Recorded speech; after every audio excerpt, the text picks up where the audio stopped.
Magandang araw mga kaibigan. Bigyan natin ng reaction opinion itong video posted by News5 kung saan ang presiding officer, Senator Escudero, sinasabon, pinupuna, kinakastigo ang NBI second witness, si Attorney Jeremy Loto, dahil sa mga ebidensyang ipresenta na sablay-sablay. Ang daming typographical errors kuno. nagka litsi-litsi, nagkawatak-watak ang kanyang mga ebidensyang iniharap kahapon sa pagsusuri ng mga senator judges. Ito, pakinggan natin ha. Napipikon na ang presiding officer. Attorney Lotok, typo na yung affidavit mo? Typo pa yung subpoena?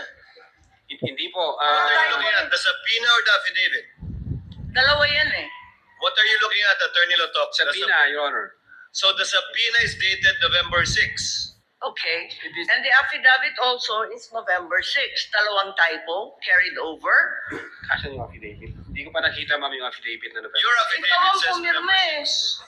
6. Patingin ako. Yung affidavit of investigation mo na binigay, pati yung amended, carried over din. Yung first draft na rineject ng DOJ, yung ikalawa, parehong November 6. Sa? Pirmado ninyo eh.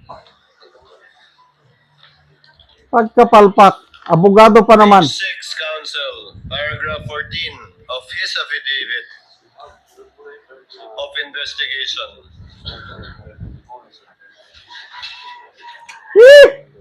Yan. It's November 6, 2024 ang nakasulat dyan. So typo din yan? Is it your testimony na typo din yan?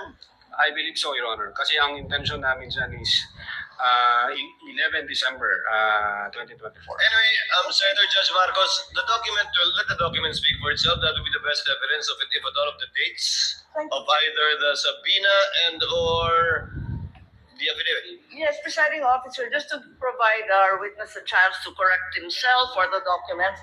Sa palagay mo, ano yung tamang date kung mali yung November 6?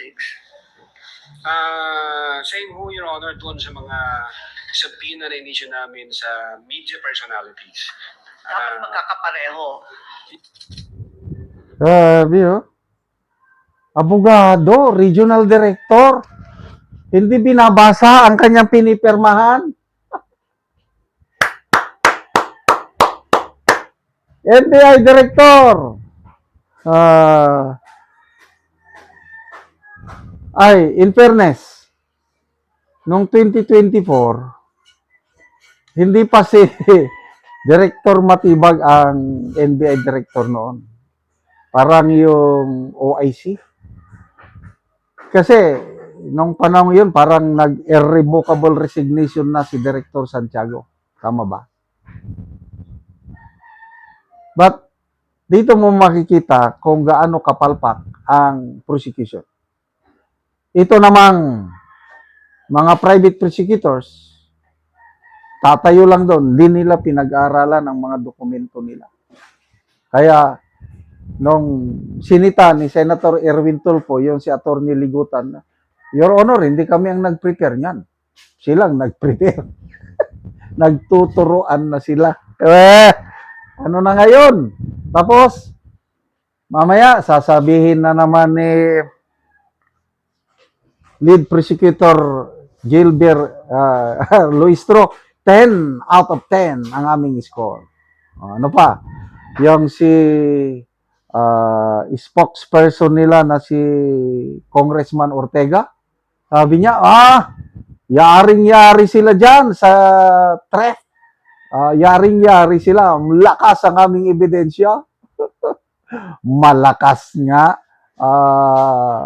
Mismo na pati na ang presiding officer na napapansin na.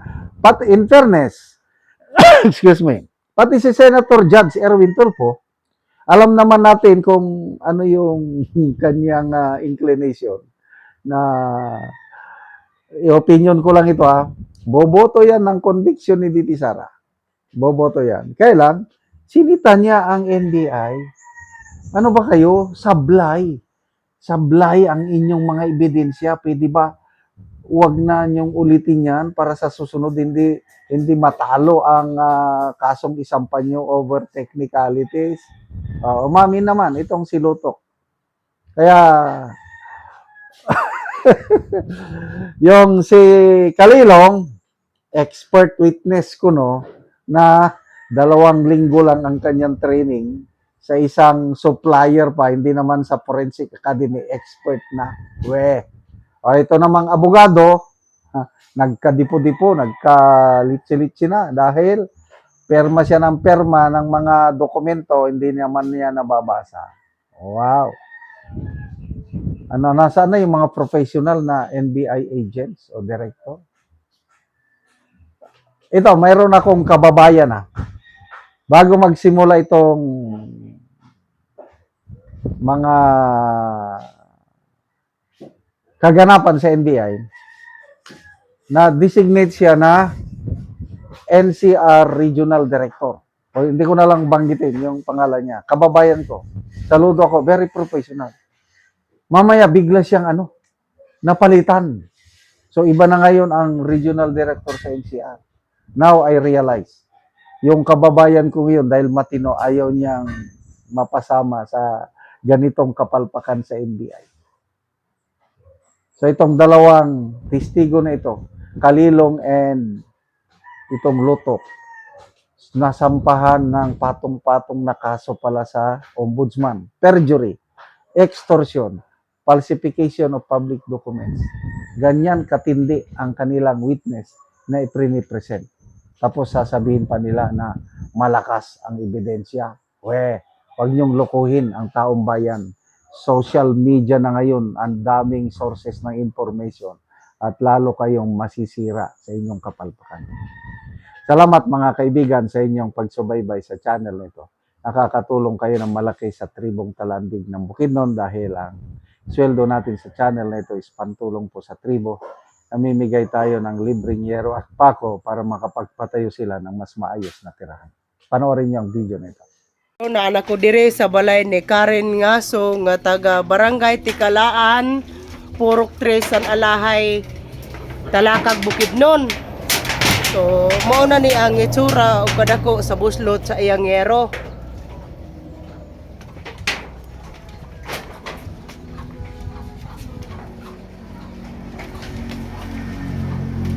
Dire dapit mo na ni ang gipang butangan lang gani og trapal.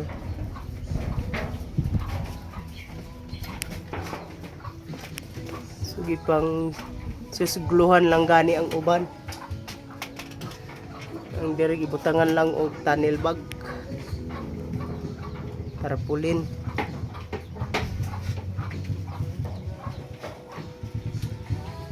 So mo na ni ang itsura sa ilang higdaanan.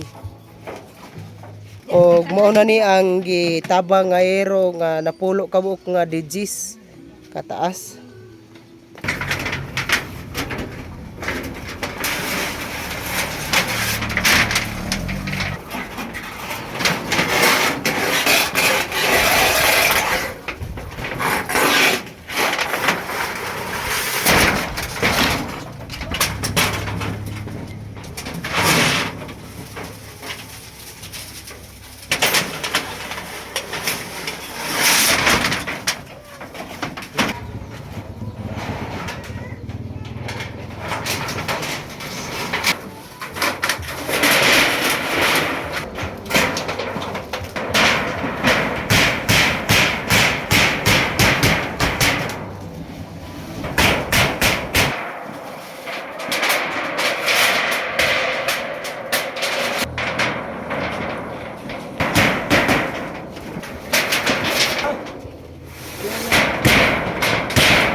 Ug karon naman nagyud sa pag-atop ang ginatabang nga yero.